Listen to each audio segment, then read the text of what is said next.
Part 1. The world that learned to fight before the war had a name. It already existed, not as a declared conflict, but as an absence of listening, of memory, of meaning. The world had learned to move forward without asking where it was going. Lysian was born in a time when stories were longer than hope.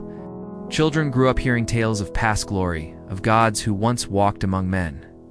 But they were stories told as one speaks of something extinct, beautiful, and useless. His village lay between low hills and wheat fields. In summers, the wind rippled the crops like a golden sea. In winters, the cold taught silence. It was a simple place, forgotten by important roots and great armies. Lysian's father believed in work. His mother believed in time. Neither of them spoke much about the gods, not out of disbelief, but out of weariness. Faith in that world demanded more energy than people had.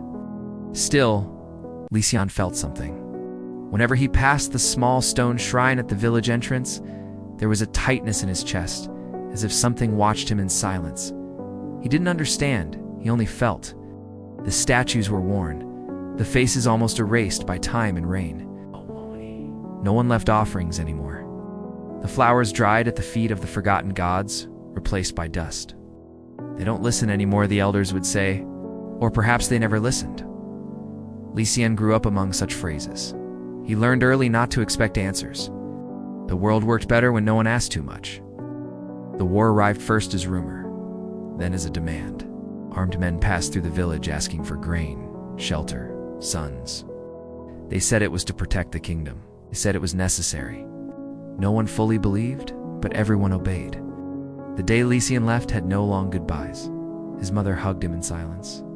His father just nodded. There was no pride, only resignation. The war didn't choose who left, only when. The training was fast and brutal. There was no room for doubt there, only repetition. Strike, block, advance. Turn the body into a tool before the mind had time to resist. Lysian learned well, not because he liked it, but because survival demanded efficiency. Every mistake cost blood. Every hesitation was corrected with pain. The temples they passed on the march were all the same. Gates closed, broken altars, symbols scraped away. The gods remained there only as abandoned architecture. They abandoned us, some soldiers said. Or perhaps they never existed, said others. Lysian said nothing. But whenever he passed a destroyed temple, he felt the same old tightness, now mixed with guilt. The first battle was not glorious. It was confused, dirty, too fast. He barely remembered the faces he felled. Only the strange sensation of crossing an invisible line with no way back. After that, something closed inside him. Not completely, but enough to keep going. Years passed like that. Marches, combats, cities taken and lost. The world seemed to spin in ever tighter circles, always returning to the same point. More ruins, more dead, fewer questions. Lysian rose in rank. Not out of ambition, but out of survival. Those who thought too much didn't last. Those who obeyed did. Still, there were different nights. On them, he'd wake with the feeling that someone had called his name. Not a shout, but something soft, insistent. At first, he ignored it, attributed it to fatigue, to the accumulated deaths, to the faces that insisted on returning in dreams.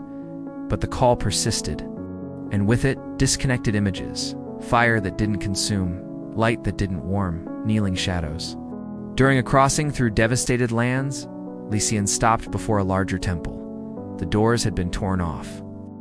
The interior was empty, save for an altar broken in two. He entered alone. The silence there was different, not an absence of sound, but an expectation. For a moment, he swore he heard something. Not words, not music, just a deep vibration, as if the very space were about to speak. Nothing happened.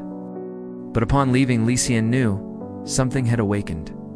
The war, however, did not wait for revelations. New orders came, new enemies arose.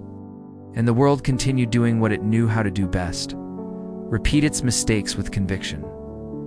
Over time, Lysian noticed subtle changes. Skies seemed heavier, the nights longer. Animals fled before the armies arrived. And then, during a march that was too long, he heard for the first time for real, distant sound, almost imperceptible, mixed with the wind. It was not external. It came from within, song without words, sad, ancient, familiar in a way that hurt. Lysian stopped for a second. No one else seemed to notice. The war went on. But something had begun to sing. End of part 1. Subscribe to the channel and receive more videos like this. Thank you for watching.